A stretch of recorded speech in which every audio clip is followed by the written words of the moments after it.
Hello and welcome back to Tradie Business School, the podcast where we love to have real conversations and give you top tips on how to run your trades or contracting business more easily, profitably and enjoyably. It's Miranda Hill here. Welcome back. I'm sure if you're tuning in for the first time, then welcome. I'm Miranda Hill. If you've listened to me before, then hello and welcome back. I truly appreciate you tuning in and listening to these episodes. I love to spend this time with you all. So wherever you are tuning in from in the world, then welcome. Today I'm going to be talking about the 5 signs it's time to fire a client and how to do it.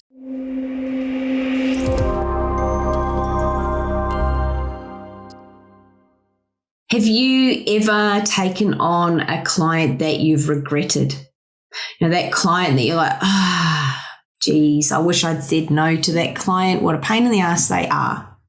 Perhaps you had rose-colored glasses on when you said yes to them. You thought that they would work out. You ignored those crucial warning signs that they were going to be a client that you didn't want to have. Or perhaps you just did it on a whim of hope that it would all work out in the end, a whim of hope that you perhaps could change the situation, or that perhaps those signs were in fact untrue, that you'd got it wrong. Perhaps it was that you needed the work as well. I've heard that so often with clients is that they need the work. So they were worried about saying no to the work, and so they've said yes to it just to get the revenue in. Then they've regretted it. There's a bit of a false economy. I wonder if you've noticed this, is that often those clients that you say yes to that you should have said no to, there is a false economy in the value that they bring in. Yeah, and when they pay their bill, if they pay their bill, they might be one of those ones that don't. We'll talk more to that in a moment. If they pay their bill, you're like, great, I've got this revenue in, wow. But the time invested, the hourly rate, the stress levels, and the lack of production or productivity or efficiencies in your business that occur as a result of servicing that client and getting that job done and over the line has a ripple effect. There's all these second order consequences to the attention and time spent on the pain in the ass client. I'm sure all of you have recognized this before, worked with that client that has sucked your time and your energy, stressed you out, and meant that maybe you weren't your best self for interactions with other clients. Maybe you weren't your best self in your sales conversations. Maybe you weren't your best self in even managing your teams. And so therefore the morale may not and culture may not have been the best that it could have been if you had not had that client. So there are so many second order consequences to think about taking on a client that you should have said no to. Let's talk about the signs that it's time to fire a client. I've got 5 of them here I'll go through that will be probably, I'm sure that these will resonate with many of you. So the first one is the unprofitable and late paying client. The unprofitable late paying client. So those are the clients that don't pay on time.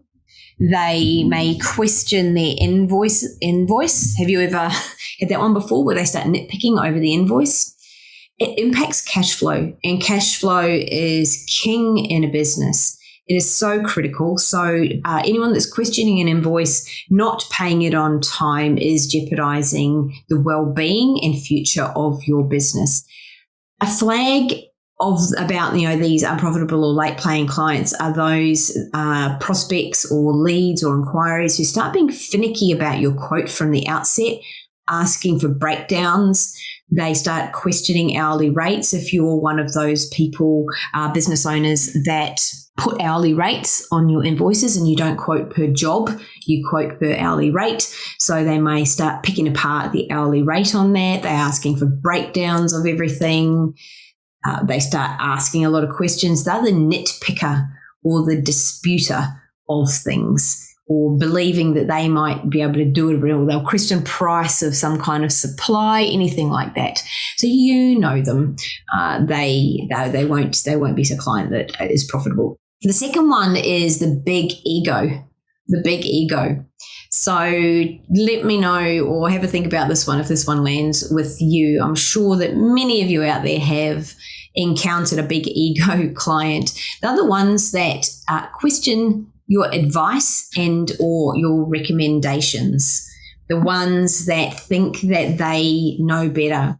The impact of this is it will impact efficiencies, it will impact profit, and it will waste time. Every time you have to spend extra time answering all of their questions because they believe they could do your job better than you, then it will impact efficiency, which is profit and time. They are the clients that believe they know better. They are the ones that don't follow instructions. They are the ones that expect you to pick up the pieces when it all goes wrong. You arrive at job site or at a property and they've not followed the instructions in terms of what you require to do your job. They haven't provided you with the information that you need, or they just get in the way. They don't follow your instructions. So the big ego. Number 3, the time eater. I'm sure we have all encountered a time eater. The client that asks for endless revisions, the client that questions things, the client that seems to create and manifest problem after problem. They're just constant problems. They are finding things that need fixing or rectifying, or you can begin to see how some of these blend together in terms of the problems that get occurred. So the time eaters, often it's the ones that often the big ego, the time eater, they're the same sorts of things. The time eater is also the one that is a poor communicator, that asks you for something, it's clear as mud, you've got to go back and clarify. They may make assumptions, or they require multiple stages or steps of dialogue to achieve one simple thing. Communicate poorly. They may come back and say, that's not what I said. This one, timing is also the mind changes. The mind changes. So, for you builders out there, it's the ones that decide at the last minute that they want the different light put in once you've cut the holes and everything's all roughed in. You've got, the different tapware for plumbers, or you've got different placements of things, all sorts of things. They change their minds. So they are all time-eating things which will affect your efficiencies and profitability. They will also frustrate you, probably quite. You just say, oh, goodness, could you stop asking so many questions and just let me get on with my job? I wonder if that lands with many of you. I'm sure it does. Number 4, the values mismatch. So those of you that have tuned into our episodes in Tradie Business School before, or a part of our free group, the Tradies and General Contractors Global, which I thoroughly recommend you jump on in because we have free content and lives there all of the time. You will have heard us talk before about vision, mission, and values being the most important things in a business. So go back and listen to those episodes, and go back to the beginning even of this podcast. And we were not this episode, but there are about 60 odd episodes prior to this that you can go back, and we touch on vision and mission and values quite often. A values mismatch client is someone who's not a match, quite obviously, not a match. They don't match your values. They may undermine you or your staff. They are the ones that may be the ones that mistreat you or your team. They can be rude. You'll see things like lack of respect. They don't respect boundaries either. So clients that may call you at all hours of the night have unreasonable expectations, that just do not respect the boundaries that you set, that you need to deliver your job on time and to the highest of qualities, because I know all of you out there aspire to great quality. It's important as technicians, as masters of your trade, then quality matters. And I've not met a tradie yet that quality doesn't matter for. So the values mismatch, and you will know what your values are, what matters to you. in your business. And so therefore it's really important. We talk about values in terms of hiring to values, but we also take on clients according to our values. So if quality matters and using the highest quality of, for example, materials to deliver on a job and to get things, straight, to get things lined up, to get things squared up, and to have an exceptional finish to what you are delivering matters to you, then the person that is the price hunter and wanting it done yesterday and those sorts of things and wants to haggle, they're probably not going to be a values match for you. So think about what matters in your business. You will all have different, slightly different values, and you'll know when your client's not a values match. So they might undermine, mistreat, they're often rude, they feel disrespectful and don't respect boundaries. So number 5 is next, the mission misaligned client. The mission misaligned client. So they are not a vision or mission match. So just as we had the values mismatch, we've got the mission misaligned. So your vision or purpose for existing, the reason that you do what you do, why you do what you do, we refer to as your vision. Some people call it a purpose. So that is your vision. Your mission is often the goals that you have, the big, hairy, audacious 10-year goal. It's what you do. It's the what of what you do. So either or, they're not a vision or a mission match. So you know why you do what you do in business. And if you don't, I thoroughly recommend. In fact, I would say it's a must, a need, a got to go and organize and spend some time organizing your vision and mission. I would recommend you go back and listen to the previous episodes on when we talk about do that. And it's also in Barry's book, Path to Freedom. There's a series of steps of how exactly to do that. So I thoroughly recommend you do that. So once you've got your vision and mission, you will know whether a client is in alignment with that. So taking on a client that's going to move you away from where you're going in business, your direction and your goals, is someone I would say is mission misaligned and is a client that you should either fire or say no to. As a bonus, number 6, I will mention I had those 5. Those are the 5 ways to recognize whether it's to say no to a client or to fire a client. The bonus is thinking through where, for those of you that have done some work on knowing who your ideal client is, also known as a persona or an avatar for a client, it is the description of your ideal client. If you could have a business full of this type of client, they're the client that you love to work with. They're the client that's profitable, the client that brings all of you joy, treats your business and your team exactly as you would like.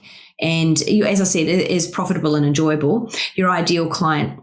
When you are very, very clear on who that is, their wants, their desires, their problems, their pains, where they live, what it is that they need, how they want to communicate with you, what matters to them most, what keeps them up at night, all of those sorts of things, then you will know immediately if client is worth firing because you're very, very clear on who it is your ideal client. That is for those of you out there who are really, really clear on who your ideal client is. And it's definitely worth putting some work into and thinking about those sorts of things. You could think about it for a moment. Any of you right now, think about all of your clients in your business right now. Now notice the 1 or 2 or 3 that pop out immediately. You think, if I could work with these clients or this type of client all day, every day, my world, my business would be a better place. You will know immediately those that spring to mind.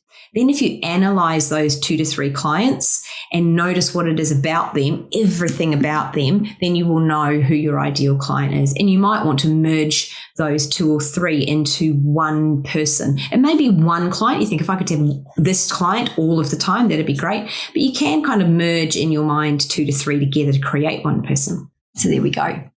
So how to fire a client. We've talked about the 5 different types of client that you would want to fire and how we do it. So I would recommend, for one, finish your contract out. If they are currently a client with you and you have promised or agreed to a deliverable, finish your contract. Do the right thing by them. Secondly, when you're having the conversation with them, frame it personally, leave emotions at the door. It is so easy when a client is being challenging to bring emotion into it, to be reactionary instead of responsive. So set your intention when you're having this conversation, leave your emotions at the door, state facts, stick to facts, and if in doubt, leave it out. The last one is to provide a plan. So if you are going through and you've got a number of clients that you would like to let go of or move on from, and I know the word fire is, I want to fire this client, and sometimes fits some clients. Other clients, it may seem a little negative and a little bit dramatic. You might just go, you know what, I've moved on in my business and you are no longer my ideal client, and you know that it's time to let them go. However, you know that they and you believe and feel that they're great people, and you're almost probably feeling a little bad about having the conversation with them. It's maybe something that you're wanting to avoid. So for these clients, and I would say for all of them, look, if you can, a way to provide a plan. If you have a recommendation for somebody or another type, it might be a particular business that they could go to instead of yours, if that's somebody that you know of and trust to recommend that they move to, or you provide a plan of maybe how they could go about achieving what they want to achieve in the future, what sort of businesses they could look up. Just give them a plan, even if it's a couple of steps to think about, so that you are, I guess, gifting them a little bit of value and letting them know that whilst that you're thinking of them and that you understand that they may wish to have the service provided for them in the future again, and that you're not just sort of dropping them completely and not caring. It demonstrates a bit of compassion and care, and that goes a long way. Goodwill goes a long way. So do right by them, treat them well, and that goodwill will sow the seed in the future, quite likely. Sometimes it won't, but in the future, goodwill will sprout into little seeds in the future. And it may be, you never know, a conversation they're having, in the pub with a mate, and they may refer you. You may never know of these conversations, but I would always plant goodwill seeds where you can. So don't keep a client because you need the work. I touched on that in the beginning. Don't keep a client because you need the work, because it will cost you. Today we've talked about the 5 signs. It's time to fire a client or let them go, and how to do it. That's it. I'm going to leave it there for this episode. If you have any questions or you liked or loved this episode, then please share it. We really appreciate reaching more and more ears every day. I'm truly appreciative of you tuning in today. Until the next episode, have a wonderful morning, evening, day, wherever you are. And until then, I'll see you next time. Bye-bye.